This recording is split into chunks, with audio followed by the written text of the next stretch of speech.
안녕하세요. 책 읽어주는 사랑방입니다. 이번에 함께 하실 작품은 현진건의 운수 좋은 날입니다. 현진건의 운수 좋은 날. 새침하게 흐린 봄이 눈이 올 듯 하더니 눈은 아니 오고 얼다가만 비가 추적추적 내리는 날이었다. 이날이야말로 동소문 안에서 인력 꺾고 노릇을 하는 김첨지에게는 오래간만에도 닥친 운수 좋은 날이었다. 거기도 문 밖은 아니지만 문 안에 들어간답시는 앞집 마마님을 전찻길까지 모셔다 드린 것을 비롯으로 행여나 손님이 있을까 하고 정류장에서 어정어정하며 내리는 사람 하나하나에게 거의 비는 듯한 눈결을 보내고 있다가 마침내 교원인 듯한 양복쟁이를 동강학교까지 태워다 주기로 되었다. 첫 번에 30전, 둘째 번에 50전, 아침 대바람에 그리 흉치 않은 일이었다. 그야말로 재수가 운붙어서 그 은열흘 동안 돈 구경도 못한 김첨지는 10전짜리 백동화 섭분 또는 5푼이 찰칵하고 손바닥에 떨어질지 거의 눈물을 흘릴 만큼 기뻤었다. 더구나 이날 이때에 이 80전이라는 돈이 그에게 얼마나 유용한지 몰랐다. 컬컬한 무게 모주 한 잔도 적실 수 있거니와 그보다도 앓는 아내에게 설렁탕 한 그릇도 사다 줄 수 있습니다. 그의 아내가 기침으로 쿨룩거리기는 벌써 달포가 넘었다. 조밥도 굶기를 먹다시피 하는 형편이니 물론 약 한 첩 썩은 일이 없다. 구태여 쓰려면 못 쓸 바도 아니로되 그는 병이란 놈에게 약을 주어 보내면 재미를 붙여서 자꾸 온다는 자신의 신조에 어디까지 충실하였다. 따라서 의사에게 보인 적이 없으니 무슨 병인지는 알 수 없으되 반드시 누워가지고 일어나기는 새로 뭐로도 몸 눕는 걸 보면 중증은 중증인 듯 병이 이대도록 심해지기는 열흘 전에 조밥을 먹고 체한 때문이다. 그때도 김첨지가 오래간만에 돈을 얻어서 좁쌀 한 대와 10전짜리 나무 한 단을 사다 주었더니 김첨지의 말에 의하면 그 오라질 년이 천방지축으로 냄비에 대고 끓였다. 마음은 급하고 불길은 달지 않아 채 익지도 않은 것을 그 오라질 년이 숟가락은 그만두고 손으로 움켜서 두 뺨에 주먹덩이 같은 혹이 붉어지도록 누가 빼앗을 듯이 처박질하더니만 그날 저녁부터 가슴이 땡긴다, 배가 캥긴다고 눈을 훅 뜨고 지랄병을 하였다. 그때 김첨지는 여러와 같이 성을 내며 에이 오라질년 조랑복은 알 수가 없어. 못 먹어 병, 먹어서 병. 어쩌란 말이야. 왜 눈을 바로 뜨지 못해? 하고 앓는 이의 뺨을 한번 후려갈겼다. 흙뜬 눈은 조금 바로워졌건만 이슬이 맺혔다. 김첨지의 눈시울도 뜨끈뜨끈하였다. 이 환자가 그러고도 먹는 데는 물리지 않았다. 사흘 전부터 설렁탕 국물이 마시고 싶다고 남편을 졸랐다. 이런 오라질년 조밥도 못 먹는 년이 설렁탕은 또 처먹고 지랄병을 하게 라고 야단을 쳐보았건만 못 사주는 마음이 시원치는 않았다. 이제 설렁탕을 사줄 수도 있다. 앓는 어미 곁에서 배고파 부채는 3살 먹이 개똥이에게 죽을 사줄 수도 있다. 80전을 손에 쥔 김첨지의 마음은 푼푼하였다. 그러나 그의 행운은 그걸로 그치지 않았다. 땀과 빗물이 섞여 흐르는 목덜미를 기름주머니가 다 된 외목수건으로 닦으며 그 학교문을 돌아 나올 때였다. 뒤에서 인력거! 하고 부르는 소리가 난다. 자기를 불러 멈춘 사람이 그 학교 학생인 줄 김첨지는 한 번 보고 짐작할 수 있었다. 그 학생은 다짜고짜로 남대문 정거장까지 얼마요? 라고 물었다. 아마도 그 학교 기숙사에 있는 이로 동기방학을 이용하여 귀향하려 함이리라. 오늘 가기로 작정은 하였건만 비는 오고 지문 입구에서 어찌할 줄 모르다가 마침 김첨지를 보고 뛰어나왔음이리라. 그렇지 않으면 왜 그들을 채 신지도 못해서 질질 끌고 비록 고끄라 양복일망정 노박이로 비를 맞으며 김첨지를 뒤쫓아 나왔으랴. 남대문 정거장까지 말씀입니까? 하고 김첨지는 잠깐 주저하였다. 그는 이 우중에 우장도 없이 그 먼 곳을 철벅거리고 가기가 싫었습니까?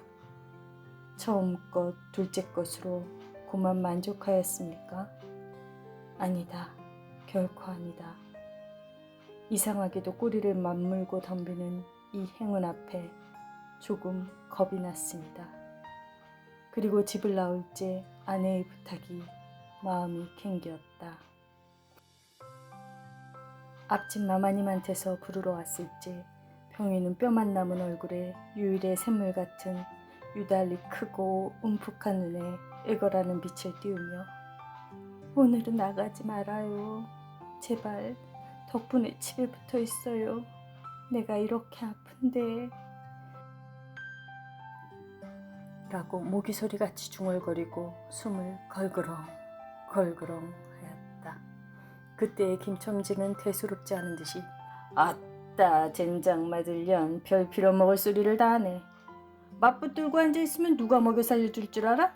하고 훌쩍 뛰어나오려니까 환자는 붙잡을 듯이 팔을 내저으며 나가지 말라도 그래.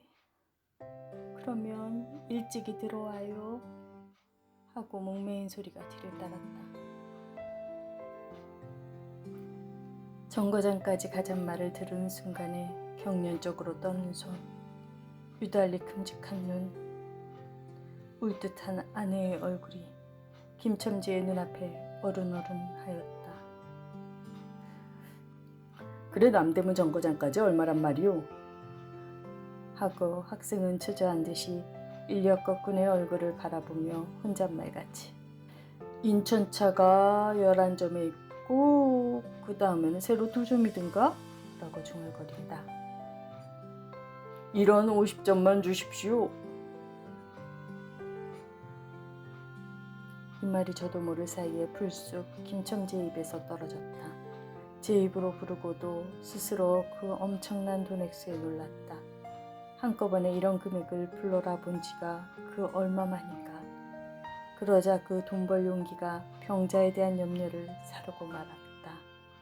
설마 오늘 내로 어떠랴 싶었다.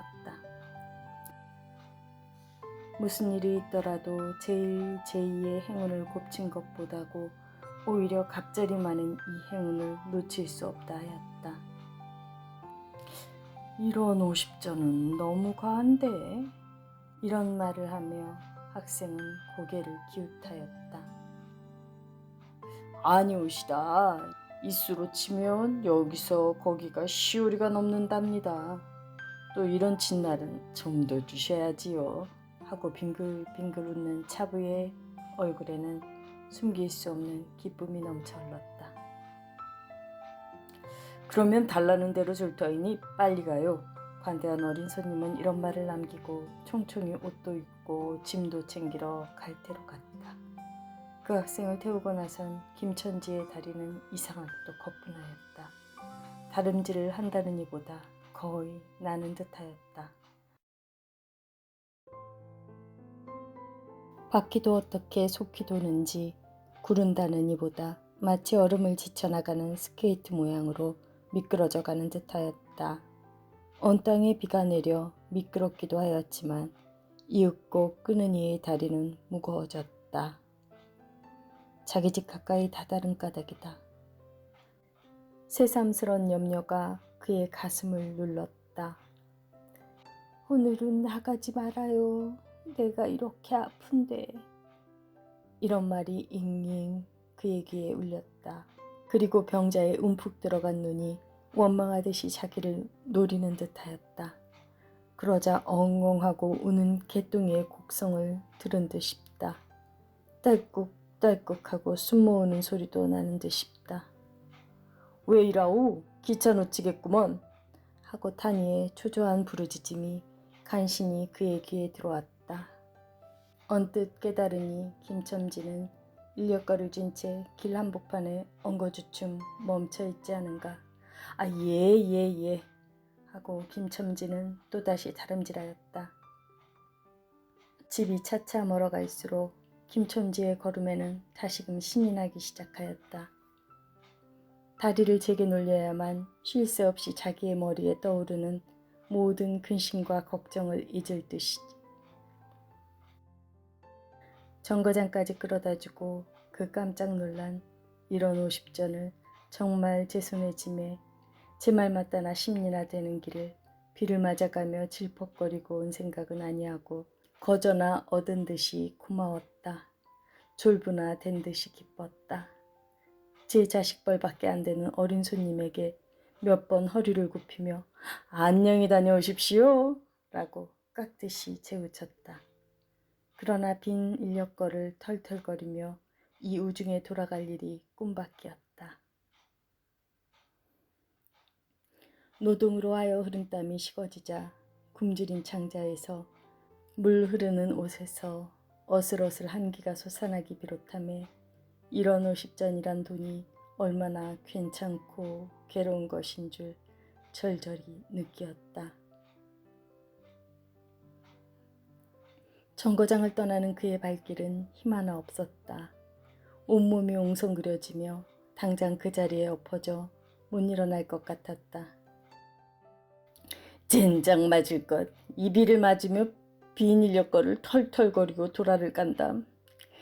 이런 빌어먹을 제 알미를 붙을 비가 왜 남의 상판을 딱딱 때려. 그는 몹시 화증을 내며 누구에게 반항이나 하듯이 개걸거렸다.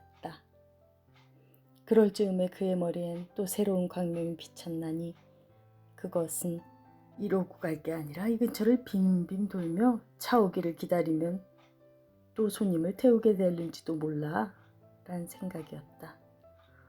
오늘 운수가 개상하게도 좋으니까 그런 유행이 또 한 번 없으리라고 누가 보증하랴. 꼬리를 굴리는 행운이 꼭 자기를 기다리고 있다고 내기를 해도 좋을 만한 믿음을 얻게 되었다. 그렇다고 정거장 인력군들의 등살이 무서우니 정거장 앞에 섰을 수는 없었다. 그래, 그는 이전에도 여러 번 해본 일이라 바로 정거장 앞 전차 정류장에서 조금 떨어지게 사람 다니는 길과 전차길 틈에 인력거를 세워놓고 자기는 그 근처를 빙빙 돌며 형세를 관망하기로 하였다. 얼마 만에 기차는 왔고 수십 명이나 되는 손이 정류장으로 쏟아져 나왔다. 그 중에서 손님을 물색하는 김천지의 눈엔 양머리에 뒤축 높은 구두를 신고 망토까지 두른 기생태물인 듯 남북 여학생인 듯한 여편네의 모양이 눈에 띄었다. 그는 슬근슬근 그 여자의 곁으로 다가들었다. 아씨, 인력거 아니 탓이랍시오? 그 여학생인지 만지가 한참은 매우 때깔을 빼며 입술을 꼭 다문 채 김첨지를 거들떠보지도 않았다. 김첨지는 구걸하는 거지나 무엇같이 연애 연방 그의 기색을 살피며 아씨, 정거장 애들보담 아주 싸게 모셔다 드리겠습니다.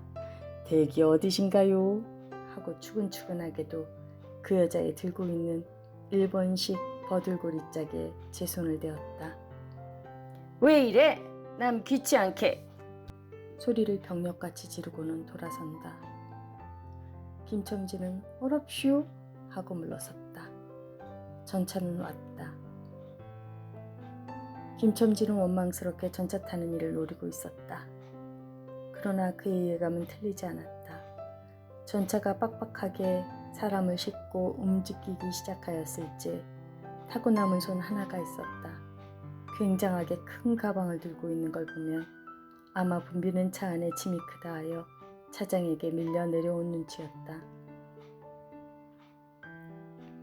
김첨지는 대어섰다. 인력거를 타시렵시오.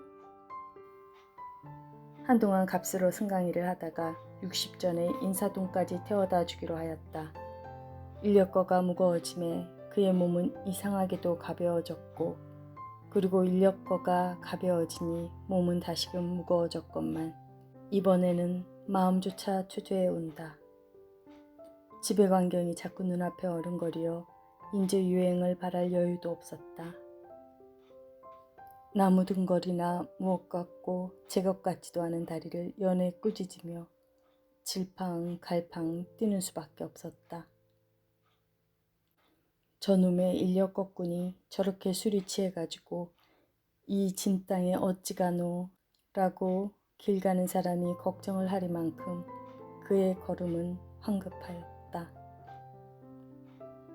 흐리고 비오는 하늘은 어둠침침하게 벌써 황혼에 가까운 듯하다. 창경원 앞까지 다다라서야 그는 턱에 닿은 숨을 돌리고 걸음도 늦추잡았다. 한 걸음, 두 걸음, 집이 가까워 갈수록 그의 마음조차 괴상하게 누그러웠다. 그런데 이 누그러움은 안심해서 오는 게 아니요, 자기를 덮친 무서운 불행을 빈틈없이 알게 될 때가 박도한 것을 두리는 마음에서 오는 것이었다. 그는 불행에 다닥치기 전 시간을 얼마쯤이라도 누리려고 버르적거렸다. 기적에 가까운 벌이를 하였다는 기쁨을 할 수 있으면 오래 지니고 싶었다. 그는 두리번 사면을 살폈다. 그 모양은 마치 자기 집, 곧 불행을 향하고 달아가는 제 다리를 제 힘으로는 도저히 어찌할 수 없으니 누구든지 나를 좀 잡아다고 구해다고 하는 듯하였다. 그럴 즈음에 마침 길가 선술집에서 그의 친구 치삼이가 나온다. 그의 우글우글 살찐 얼굴에 주홍이 돋는 듯 온 턱과 뺨을 시커멓게 구레나룻이 덮였거늘 노루탱탱한 얼굴이 바짝 말라서 여기저기 고랑이 패고 수염도 있대야 턱 밑에만 마치 솔잎 송이를 거꾸로 붙여놓은 듯한 김첨지의 풍채하고는 기이한 대상을 짓고 있었다. 아, 여보게 김첨지, 자네 문안 갔다 오는 모양일세 그려? 돈 많이 벌었을 테니 한 잔 빨리게. 뚱뚱 보는 말라깽이를 보던 마채 부르짖었다. 그 목소리는 몸짓과 딴판으로 연하고 싹싹하였다. 김첨지는 이 친구를 만난 게 어떻게 반가운지 몰랐다. 자기를 살려준 은인이나 무엇같이 고맙기도 하였다. 자네는 벌써 한잔한 모양일세 그려? 자네도 오늘 재미가 좋아 보이? 하고 김첨지는 얼굴을 펴서 웃었다. 아따, 재미 안 좋다고 술 못 먹을래인가? 그런데 여보게, 자넨 웬몸이 어찌 물뚝에 빠진 쎄양지 같은가? 어서 이리 들어와 말리게. 선술집은 훈훈하고 뜨뜻하였다. 추어탕을 끓이는 솥뚜껑을 열 적마다 뭉게뭉게 떠오르는 흰김 석쇠에서 삐지직 구워지는 너비안이 구이며 제육이며 간이며 콩팥이며 북어며 빈대떡, 이 너저분하게 늘어놓인 안주탁자에 김첨지는 갑자기 속이 쓰려서 견딜 수 없었다. 마음대로 할 양이면 거기 있는 모든 먹음먹이를 모조리 깡그리 집어삼켜도 시원치 않았다 하되 배고픈 이는 위선불량 많은 빈대떡 2개를 쪼이기도 하고 추어탕을 한 그릇 청하였다. 줄인 창자는 음식 맛을 보더니 더욱더욱 피어지며 자꾸 드리라 하였다. 순식간에 두부와 미끄리 둔국 한 그릇을 그냥 물같이 들이켜고 말았다. 셋째 그릇을 받아들었을 때 데우던 막걸리 곱빼기 2잔이 더웠다. 치삼이와 같이 마시자 원원이 비었던 속이라 찌르르 하고 상자에 퍼지며 얼굴이 화끈하였다. 눌러 곱빼기 한 잔을 또 마셨다. 김첨지의 눈은 벌써 개에게 풀리기 시작하였다. 석쇠에 얹힌 떡 2개를 숭덩숭덩 썰어서 볼을 불룩거리며 또 곱빼기 2잔을 부어라 하였다. 치삼은 의아한 듯이 김첨지를 보며 여보게 또 붓다니 벌써 우리가 넉 잔씩 먹었네. 돈이 40전일세 라고 주의시켰다. 아따 이놈아 40전이 그리 끔찍하냐. 오늘 내가 돈을 막 벌었어. 참 오늘 운수가 좋았느니. 그래 얼마를 벌었단 말인가? 30원을 벌었어. 30원을. 이런 젠장 맞을 술을 왜 안 부어? 괜찮다. 막 부어도 상관이 없어. 오늘 돈 산더미같이 벌었는데 이 사람 취했군. 그만두세. 이놈아 그걸 먹고 취할래냐? 어서 더 먹어. 하고는 치삼의 귀를 잡아치며 취한이는 부르짖었다. 그리고 술을 붓는 15살 됨직한 중대가리에게로 달려들며 이놈 모라질 놈 왜 술을 붓지 않아? 라고 야단쳤다. 중대가리는 히히 웃고 치삼을 보며 문의하는 듯이 눈짓을 하였다. 주정꾼이 이 눈치를 알아보고 화를 버럭내며 애미를 붙을 이 오라질 놈들 같으니 이놈 내가 돈이 없을 줄 알고? 하자마자 허리춤을 훔칫훔칫하더니 1원짜리 한 장을 꺼내어 중대가리 앞에 펄쩍 집어던졌다. 그 사품에 몇 푼 은전이 짤그랑 하며 떨어진다. 여보게 돈 떨어졌네. 왜 돈을 막 끼웠나? 이런 말을 하며 일변 돈을 줍는다. 김첨지는 취한 중에도 돈의 거처를 살피듯이 눈을 크게 떠서 땅을 내려다보다가 불시에 제하는 짓이 너무 더럽다는 듯이 고개를 소스라치자 더욱 성을 내며 봐라봐 이 더러운 놈들아. 내가 돈이 없나. 다리뼈다구를 꺾어 놓을 놈들 같으니. 하고 치삼에 주어주는 돈을 받아 이 왼수의 돈, 이 육실할 돈 하면서 풀매질을 친다. 벽에 맞아 떨어진 돈은 다시 술 끓이는 양푼에 떨어지며 정당한 매를 맞는다는 듯이 쨍 하고 울었다. 곱빼기 2잔은 또 부어질 겨를도 없이 말려가고 말았다. 김첨지는 입술과 수염에 붙은 술을 빨아들이고 나서 매우 만족한 듯이 그 솔잎송이 수염을 쓰다듬으며 또 부어 또 라고 외쳤다. 또 한 잔 먹고 나서 김첨지는 치삼의 어깨를 치며 문득 껄껄 웃는다. 그 웃음소리가 어떻게 컸던지 술집에 있는 이의 눈은 모두 김첨지에게로 몰렸다. 웃는 이는 더욱 웃으며 여보게 치삼이 내 웃으는 이야기 하나 할까? 오늘 손을 태고 정거장에 가지 않았겠나? 그래서? 갔다가 그저 오기가 안 됐네 그려. 그래 전차 정류장에서 얼음하며 손님 하나를 태우고 일을 하지 않았나. 거기 마침 마마님이신지 여학생이신지 망토를 잡수시고 비를 맞고 서 있겠지. 슬근슬근 가까이 가서 인력거 타시랍시오 하고 손가방을 받으려니까 내 손을 딱 뿌리치고 획 돌아서더니만 왜 남을 이렇게 귀찮게 굴어? 그 소리야말로 꾀꼬리 소리지. 허허허허. 김첨지는 교묘하게도 정말 꾀꼬리 같은 소리를 내었다. 모든 사람은 일시에 웃었다. 빌어먹을 깍쟁이 같은 년 누가 지를 어쩌나? 왜 남을 귀찮게 굴어? 아이고 소리가 처신도 없지. 웃음소리들은 높아졌다. 그러나 그 웃음소리들이 사라져지기 전에 김첨지는 훌쩍훌쩍 울기 시작하였다. 치삼은 어이없이 주정뱅이를 바라보며 금방 웃고 지랄을 하더니 우는 건 또 무슨 일인가? 김첨지는 연애 코를 들이마시며 우리 마누라가 죽었다네. 뭐? 마누라가 죽다니? 언제? 이놈아, 언제는 오늘이지. 아이, 이 미친놈, 거짓말 마라. 거짓말을 왜? 참말로 죽었어. 참말로. 마누라 시체를 집에 뻗을쳐놓고 내가 술을 먹다니.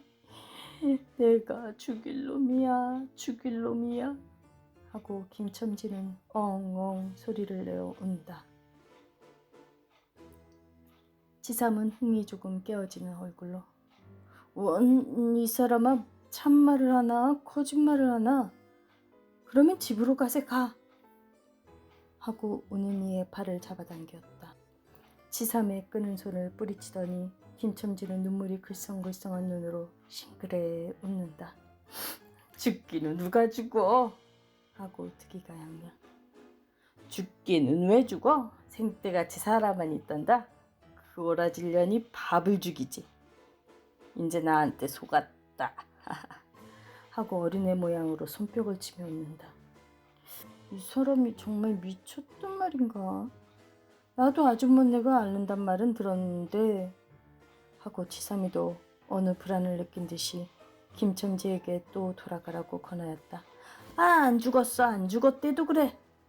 김첨지는 화증을 내며 확신 있게 소리를 질렀을 때 그 소리엔 안 죽은 것을 믿으려고 애쓰는 가락이 있었다. 기어이 일어너치를 채워서 곱배기 한 잔을 더 먹고 나왔다. 굳은 비는 의연히 추적추적 내린다. 김첨지는 취중에도 설렁탕을 사가지고 집에 다다랐다. 집이라 해도 물론 셋집이요. 또 집 전체를 세든 게 아니라 안과 뚝 떨어진 행랑방 한 칸을 빌려둔 것인데 물을 길어대고 한 달에 1원씩 내는 터이다. 만일 김첨지가 주기를 떼지 않았던들 한 발을 대문에 들여놓았을지 그곳을 지배하는 무시무시한 정적, 폭풍우가 지나간 뒤에 바다 같은 정적이 다리가 떨렸으리라. 쿨럭거리는 기침소리도 들을 수 없다. 그르렁거리는 숨소리조차 들을 수 없다. 다만 이 무덤 같은 침묵을 깨뜨린다기보다 한층 더 침묵을 깊게 하고 불길하게 하는 빡빡 하는 그윽한 소리, 어린애의 젖바는 소리가 날 뿐이다. 만일 청각이 예민한 이 같으면 그 빡빡 소리는 빨따름이요 꿀떡꿀떡하고 젖 넘어가는 소리가 없으니 빈젖을 빤다는 것도 짐작할는지 모르리라. 혹은 김첨지도 이 불길한 침묵을 짐작했는지도 모른다. 그렇지 않으면 대문에 들어서자마자 전에 없이 이 난장 맞을년, 남편이 들어오는데 나와보지도 않아? 이 오라질년 이라고 고함친 게 수상하다. 이 고함이야말로 제 몸을 엄습해오는 무시무시한 증을 쫓아버리려는 허장송세인 까닭이다. 하여간 김첨지는 방문을 왈칵 열었다. 구역을 나게 하는 축이 떨어진 사짜리 밑에서 나온 먼지네, 빨지 않은 기저귀에서 나는 똥내와 오줌내, 가지각색 때가 켜켜이 앉은 옷내, 병인의 땀 썩은 내가 섞인 주기가 무딘 김첨지의 코를 찔렀다. 방 안에 들어서며 설렁탕을 한 구석에 놓을 사이도 없이 주정꾼은 목청을 있는 대로 다 내어 호통을 쳤다. 이런 오라질년, 주야장창 누워만 있으면 제일이야? 남편이 와도 일어나지를 못해? 라는 소리와 함께 발길로 누운 이의 다리를 몹시 찼다. 그러나 발길에 채이는 건 사람의 살이 아니고 나무 등골과 같은 느낌이 있었다. 이때의 빽빽 소리가 응아 소리로 변하였다. 개똥이가 물었던 젖을 빼어놓고 운다. 운대도 온 얼굴을 찡그려 붙여서 운다는 표정을 할 뿐이다. 응아 소리도 입에서 나는 게 아니고 마치 뱃속에서 나는 듯하였다. 울다가 울다가 목도 잠겼고 또 울 기운조차 시진한 것 같다. 발로 차도 그 보람이 없는 걸 보자 남편은 아내의 머리맡으로 달려들어 그야말로 까치집 같은 환자의 머리를 꺼들어 흔들며 이년아 말을 해 말을 입이 붙었어? 이 오라질년 응? 이거 봐 아무 말이 없네 이년아 죽었단 말이냐? 왜 말이 없어? 응? 또 대답이 없네. 정말 죽었나 보이. 이러다가 눈이 흰 창을 덮은 이로 짙은 눈을 알아보자마자 이 눈깔 이 눈깔 왜 나를 바라보지 못하고 천정만 보느냐 응? 하는 말끝엔 목이 메었다. 그러자 산 사람의 눈에서 떨어진 닭의 같은 눈물이 죽은 이의 뻣뻣한 얼굴을 어룽어룽 적시었다. 문득 김첨지는 미친 듯이 제 얼굴을 죽은 이의 얼굴에 한 대 비비대며 중얼거렸다. 설렁탕을 사다 놓았는데 왜 먹지를 못하니? 왜 먹지를 못하니? 괴상하게도 오늘은 운수가 좋더니만